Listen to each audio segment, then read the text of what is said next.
Ito ang balita ngayon, trending at pinag-uusapan ngayon sa mundo ng social media. Ang di umano'y balitang totoo palang kasabihan, walang lihim na hindi mabubunyag. Matapos sumali sa partido ng Bagong Pilipinas ni Pangulong Bongbong Marcos, taong bayan tila muling binalikan ang kontrobersyal na kinasasangkutan ng dating sekretary ng DSWD na si Erwin Tulfo. Sagip Party List Representative Congressman Rodante Marcoleta, minsan na palang inusisa at tila binasag ang katahimikan at tila harapang binulatlat sa publiko ang di umano'y tinatagong sekreto sa pagkatao ni Erwin Tulfo. Gaano kaya ito katotoo, mga kababayan? Ating alamin. Pero bago ang lahat, kung bago ka pa lamang sa aming channel, please huwag kalimutang mag-like, subscribe at i-click ang notification bell para mas maging updated ka palalo sa lahat pa ng bagong video na i-upload namin. At eto na nga, mga kababayan, sadyang totoo pala ang kasabihan, tila walang lihim na hindi mabubunyag. Matapos ang tila sabot-saring investigasyon na ginawa at nakalkal ng Sagip Party List Representative na si Congressman Rodante Marcoleta dahil ang pagtakbo ni Erwin Tulfo sa Senado ay mukha di umanong mabubulilyaso pa matapos makalkal ang di umano'y tinatagong sekreto at tunay nitong pagkatao na tila nagpagimbal sa marami sa ating mga kababayan dahil sa mga pagbubunyag noon ng Sagip Party List Representative na si Congressman Rodante Marcoleta matapos halos giniba ng buhay sa pagdinig ang representative na si Erwin Tulfo patungkol sa tunay nitong pagkatao. Sa nasabing committee hearing noon, tila nabulilyaso ang tinatagong sikreto sa pagkatao ng representative ng ACT-CIS Party List na si Erwin Tulfo matapos binasag noon ni Congressman Rodante Marcoleta na tila hindi pala umano Filipino citizen si Erwin Tulfo kundi isang Amerikano. Ilang mga ebidensya di umano ang nakalap noon ng Committee on Appointment kung saan kumpirmado na hindi pala Filipino citizen ang ACT-CIS Party List Representative na si Erwin Tulfo. Ito raw di umano ang isa sa mga dahilan ng naging problema ni Erwin Tulfo nang maupo bilang kalihim ng Department of Social Welfare and Development o DSWD. Kaya't ito daw ang dahilan kung bakit siya pinalitan ng nooy Valenzuela Mayor na si Rex Gatchalian. Tila hindi raw mapapalagpas ng Sagip Party List Representative ang isa sa tila pilit itinatagong sikreto ni Erwin Tulfo, ang di umano'y pagka-Amerikano nito at hindi di umano ito tunay na Pilipino citizen. Kaya ayon pa sa marami sa ating mga kababayan, mukha di umanong malapit ng araw sa karma ang nasabing mambabatas dahil kung ating matatandaan, tila isa siya sa nagsiwalat ng di umano'y impeachment case laban kay Vice President Sara Duterte. Ito na namang isang Tulfo, mga mas natin. No? Itong si Erwin Tulfo, bumaboses. Sabi niya dito, mga kabatas natin, VP Sara's refusal to take oath triggered impeachment call. Sabi ni Tulfo daw. Mga kabatas natin, no? Sinabi ko sa inyo, yung mga grounds, di ba? Pinaliwanag ko na sa inyo yung mga grounds para magkaroon ng impeachment. Ngayon yung mag-refuse ka mag-take oath, ground ba yun para ma-impeach ang isang tao? Ang babaw naman, Erwin Tulfo. Basta Tulfo talaga. Hay! Oh my goodness. Di ba sinabi rin ni Erwin Tulfo noon, hindi daw siya tatakbo. O, ganyan yung mga taong yan. Sinungaling. Alam nyo, kung meron tayong kailangan sa Senado, sana utak. Not another Tulfo. Tila hindi nga raw maitatago ng mambabatas na si Erwin Tulfo na under siya sa ilalim ng Bagong Pilipinas na tila ginawang utusan di umano ng House Speaker sa tuwing maglilibot-libot ito na parating kasama umano si Erwin Tulfo na para di umanong may tali o kulang na lang raw ay kadena sa lieg na hawak ni Tamba. Kaya tila nadismaya naman ng marami sa ating mga kababayan dahil ayon pa sa kanila, sayang raw si si Erwin Tulfo. Paano mo maipagtatanggol ang sambayanang Pilipino dahil tila lumuhod na di umano ito sa nasabing mambabatas sa mga garapalan at sa di umano'y pagwalda sa pera ng taong bayan. Hindi rin pinalagpas ng Sagip Party List Representative na si Congressman Rodante Marcoleta na bukod sa tinatagong sikreto ng mambabatas na hindi di umano ito Filipino citizen, ay nakalkal rin ng Sagip Party List Representative ang kasong libel umano na kinasasangkutan ng nasabing mambabatas. What does that exactly mean, Mr. Secretary, if you were convicted 4 times in a case involving a single individual? It's not for convictions, actually. It's the count, Your Honor, Mr. Chair, 4 counts of libel that I was convicted by the same individual. I was a columnist and I write a story about the person, about the government official, actually. And I have my sources, and I was compelled by the court to divulge my sources, but I did not. So it went all the way up to the Court of Appeals and to the Supreme Court, Your Honor, Mr. Chair. And Yes, that is exactly the point, Mr. Chair. There are 4 counts of libel, and you were convicted by the Pasay Court, and on appeal, the Court of Appeals affirmed the conviction all the way up to the Supreme Court. And so, by record, and as it appears in the file report, Mr. Secretary, it stands as a fact that you were convicted of counts of libel. Is that correct? Yes, Your Honor. I admit that there was a case, but it was, like I said, in line with my work as a journalist, and it's one of the hazards of the trade, Your Honor, Mr. Chair. Lumabas ang balitang ito ay hindi naman mapigilan ng marami sa ating mga kababayan na madismaya at magbigay ng kanilang hinaing at komento sa mundo ng social media. At ayon pa sa kanila, American citizen, pwede palang maging congressman at senador only in the Philippines. Kaya pala malakas sumipsip sa mga powerful individual na nasa government. Nag-focus na lang sana siya sa pagiging journalist. Madami naman siyang natutulungan kung journalist siya. Nakalkal tuloy ang baho ni Tulfo. Nagbabayad kaya ng tax sa Amerika kung citizen yan? So hindi yan nagbabayad tax kasi American citizen. American citizen yan si Erwin. Kaya di nakapasa sa appointment niya bilang DSWD Secretary. At bukod pa dyan, dami pala kaso. Only in the Philippines, mga may kaso, convicted, kakandidato na naman. Sa ibang bansa tulad ng Japan, di pinapayagan may kaso. Yung Prime Minister nila nag-resign dahil sa honest mistake lang. Pag kilalang taong convicted na, nakakalaya pa, nakakapwesto pa sa gobyerno. Pag mahirap, dinidinig pa lang ang kaso, nakakulong na. Only in the Philippines. Hay nako,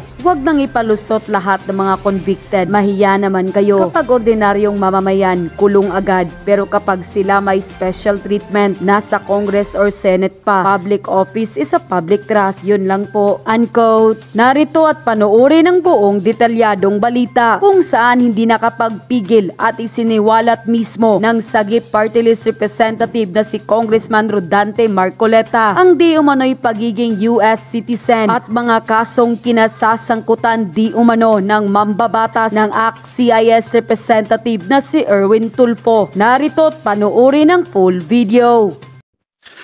Honorable Marcoleta, you're now recognized to ask questions.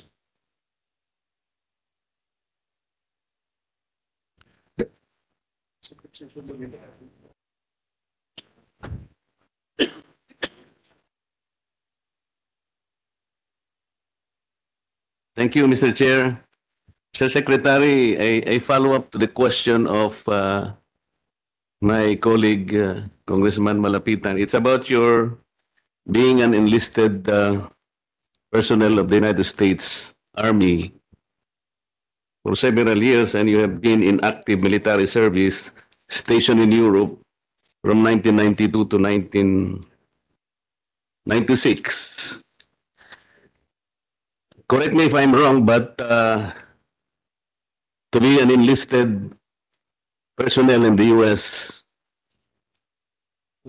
Army, either you are a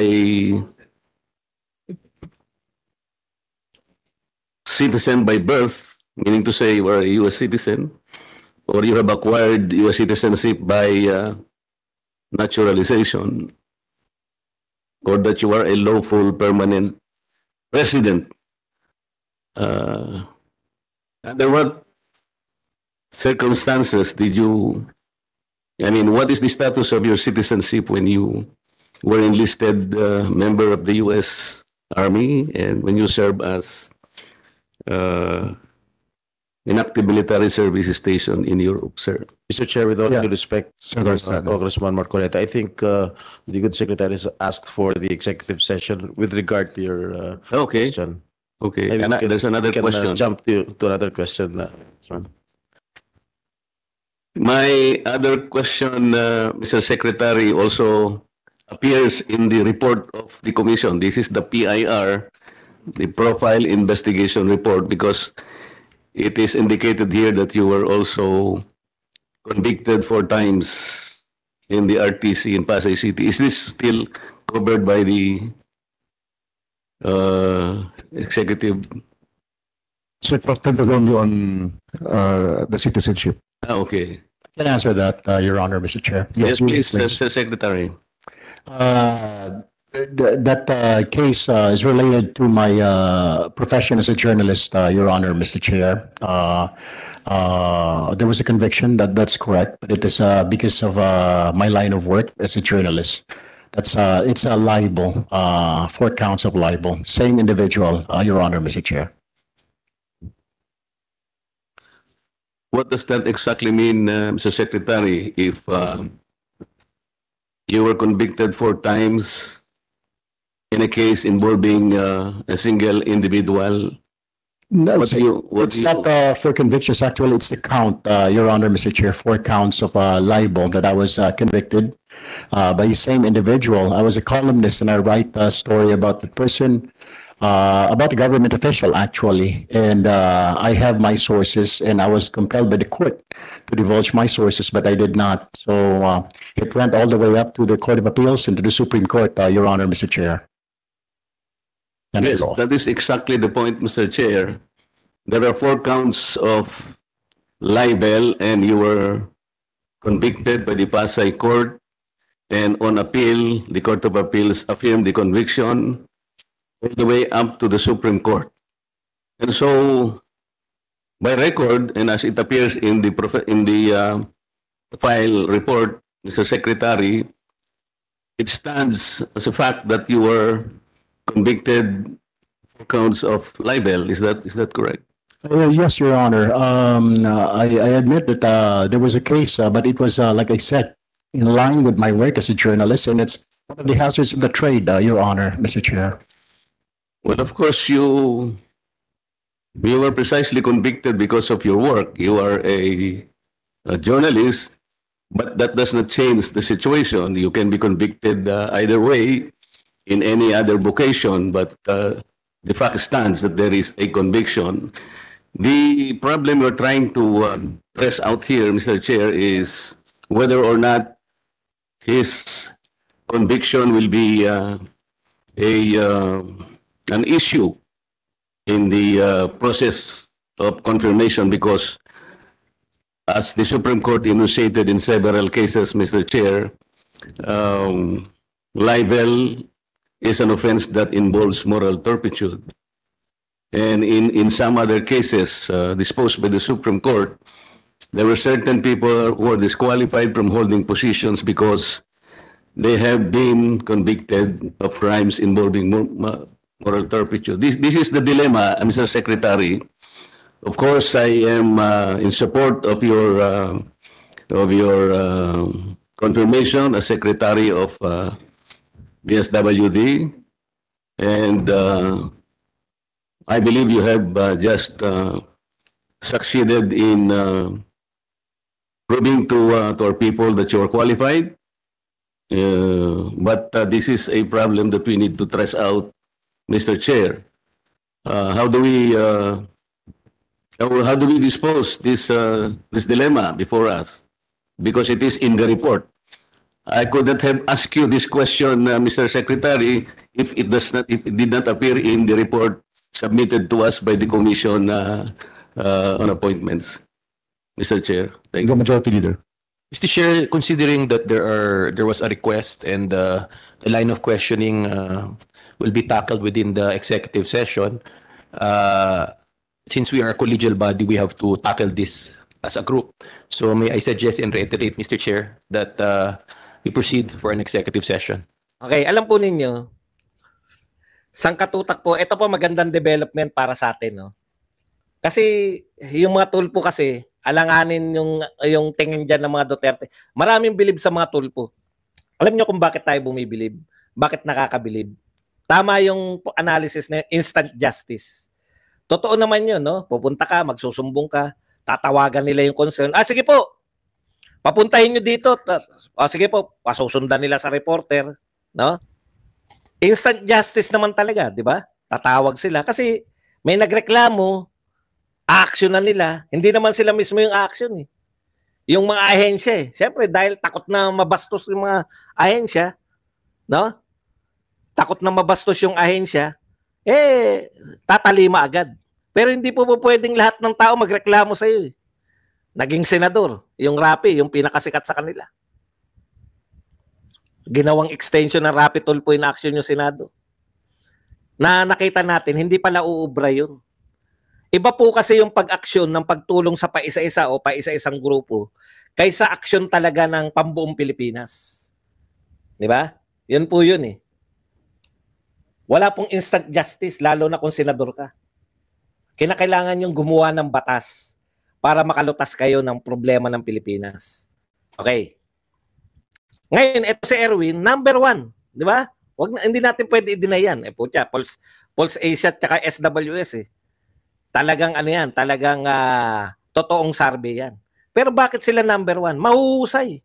Bagamat kitang-kita na natin na dikit yan kay Martin, never po silang umatake ng diretsa sa mga Duterte, di ba? Lagi po sila. Alam niyo po, marami po rito, kaya maraming mga Duterte supporter, di ako diyan makikinig kay Badong. Marami natutulungan tong mga tulpo eh. Bakit hindi ko iboboto to? Naniniwala ako sa 99% na sinasabi nito ni Badong. Pero yung hindi ko iboboto yung mga kursunada ko sa administrasyon, hindi ko paniniwalaan yan si Badong. Katulad nitong mga tulpo, dami na tulungan yan nung DSWD. Bakit hindi ko iboboto? Mga Duterte supporter to ha. May pag-iisip na gano'n. Ang galing nga nila eh. Kasi hindi sila bumibira ng direkta sa Duterte. Ngayon, hindi umubra yung mga young guns. Tignan yung mga diskarte ha. Mga thunders na congressman, atake no? Pati si BP Sara, walang pakundangan sa pag-atake sila eh. Tapos atake naman sa mga press con, yung mga pogit magagandang mga young guns ko no. Atake pa rin, katakot-takot, walang epekto. Sino ba kayo? Sabi siguro ng mga tao. Totoo naman eh, ang nakakakilala lang sa kanila yung mga constituents nila. Hindi naman sila kilala nationally. Siguro naisip ni Martin, para saan pa nasikat ka kung hindi ka rin naman namin mapapakinabangan sa pag-atake sa mga Duterte. Di ba? Bakit ka ba aanin pa natin kasikatan mo? Magna-number 1 ka senador? Ano tulong mo sa pagbira kay Sara? Ayan po yun. Ngayon po, maganda po to dahil hubara na ng mga pagkukunwari. Wala nang kunwa-kunwari dito. Umatake na. Nakakadalawang araw na tayo, no? Na nakikita na ang ipinang-aatake nila si Tulfo na. Si Erwin Tulfo na mismo. Una, yung sinasabi niya, no? Siya ang nagpapaliwanag ngayon na impeachment, eh. Siya yung nagpapalutang kasi hindi mapalutang ng young guns, eh. Sino ba yung mga yan? Yun yung unang dating ng mga tao, di ba? Sino ba yung mga young guns na yan? Ano, pakialam naman natin yan. Pero iba na pag Erwin Tulfo na, makikinig yung mga tao. Pero nakikinig kami at nilantad mo na yung sarili mo na ikaw pala ang pinakamalaking attack dog ni Martin laban kay Sara Duterte. Nag-flex ka na. Imaginein po ninyo, no? Pro-impeachment siya. Siya po ang bukang bibig niya ngayon, impeachment kay BP Sara. Impeach si BP Sara, pinapaliwanag niya. Kasi galit yung mga ano, bakit nyo impeach? Binoto yun ng 32 million. Baka pag si Erwin Tulfo nagsalita, baka mapaniwala nila. Hindi ganun kasikat yung mga Tulfo na yan para ibangga nyo kay Sara Duterte. Ngayon, malalantad kayo. Mga kapatid, Naglabas na ng barato si Erwin Tulfo. Pag binoto nyo pa yan, ipinangangalandakan niya impeachment kay BP Sara. Tapos boboto yan. Imagine niyo, boboto yan. Boboto yan laban kay BP Sara. Nakita niyo yung balak nila? Ipapanalo nila yung marami, all-star ka sila, biguin natin tong balak ng mga to. Huwag tayong bumoto diyan sa kapanalig niyan. Kasi pag once na bumoto kayo diyan, para tayong loko-loko dito. Para tayong mga loko-loko. Marami dito, hindi ka namin susundin. Badong, hindi lang nila sinasabing gano'n. Hindi ako mag-i-straight. Kala mo kanila galing yun. Sa vlogger din naman lang galing yan. Usisain nyo muna kung bakit nagsasabing hindi straight yung mga vlogger na yan. Ibig nyo sabihin, mas matalino pa sa mga Duterte ang mga vlogger na yan.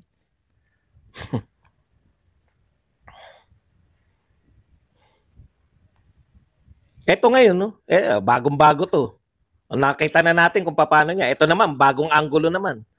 Yung isang sinabi ni Tulfo, kinalat din nila dito sa X. Ewan ko sa ibang social media, kinalat nila. No? Ang sinasabi niya, kaya may panlilin lang tong Erwin Tulfo na to. Kaya daw pinag-uusapan ngayon yung impeachment dahil hindi nanumpa si BP Sara Duterte. Nagalit yung mga congressman. Ngayon lang po hindi nanumpa, September eh. Last year pa nagsasalita na si Franz Castro ng impeachment. September 2024 lang nagsalita, hindi nanumpa eh. Kaya nga hindi nanumpa yan. Bakit kayo may investigasyon kay BP Sara in the first place? Di ba? Yan yung una. Yan yung una niyang panlilin lang. Ito naman ngayon ang pinakakalat nila. Kamara na bastos ni BP Sara. Representative Erwin Tulfo. Ayon sa mambabatas, bagamat ginagalang nila ang pangalawang pangulo at ang tanggapan nito, aminadong nabastos sila at ang komite dahil sa pagtanggi nito na manumpa sa kanilang pagdinig. Sabi ni House Deputy Leader for Communication at Axis Party List Representative Erwin Tulfo. Imagine niyo, no? Sinabi na yan ng mga ibang congressman eh. Pero walang talab. Kaya ngayon, akala nila may talab pag si Erwin Tulfo na nagsabi. Sinabi na nila tsuwa yan eh. Sinabi na lahat ng mga young guns yan. Walang talab. Kaya ngayon, anin pa yung kasikatan mo. Siguro, puta, kung hindi ka rin lang magsasalita ng laban sa Duterte, anin pa yung kasikatan mo. Yan po yun. Kaya pagkabi nyo, hindi dapat hanap ng mga laban-laban. Kasi marami sa atin, ano na nagagawin natin? Di ba tayo pupunta ng Malacanang? Alam niyo po, marunong naman siguro kayo magsuri. Naroon ako sa Liwasang Bonifacio, ilang beses na ako ron. Libo ang nagpupunta ron. Pero libo hindi po makakapagtanggal ng presidente ng people power yung libo. Milyon dapat. Po siya, kung may milyon dun, ako na mismo magtatawag dun. Ano pa ginagawa natin dito? Punta na tayo ron. Ayun naman, no? Sila pa nabastos. O, kita nyo? Wala na po sa huwisyo yung mga katulad nito, mga Tulfo na to. Tapos iboboto nyo, dalawang magkapatid pa ngayon. Yari tayo dyan. Iboboto nyo si Totoo naman, ako talaga, totoo. Nagulat ako. Sobrang lakas talaga. Sobrang lakas talaga ng ng lineup ng senatorial. Talagang sobrang lakas kasi halos karamihan naging senador na. Tapos may mga pangalan, yung Binay tsaka kumbaga ito man sa Senado, Binay tsaka Binay, Abalos tsaka Villar. Talagang mga staple na pangalan na yan sa politika ng Pilipinas. In any other administration, landslide yan. Pero dahil ito, ang endorser nyo, si BBM at saka si Martin, di natin dapat iboto yung mga yan. Nakakatakot yung mga utak ng mga yan. Despite sa ginawa sa mga Duterte, alam ninyo yan. Huwag nyo pong sabihin, ay wala kaming alam. Hindi namin alam yung ginagawa kay BP Sara. Despite ng ginawa kay BP Sara, lilinya pa rin kayo dyan sa mga tao na yan.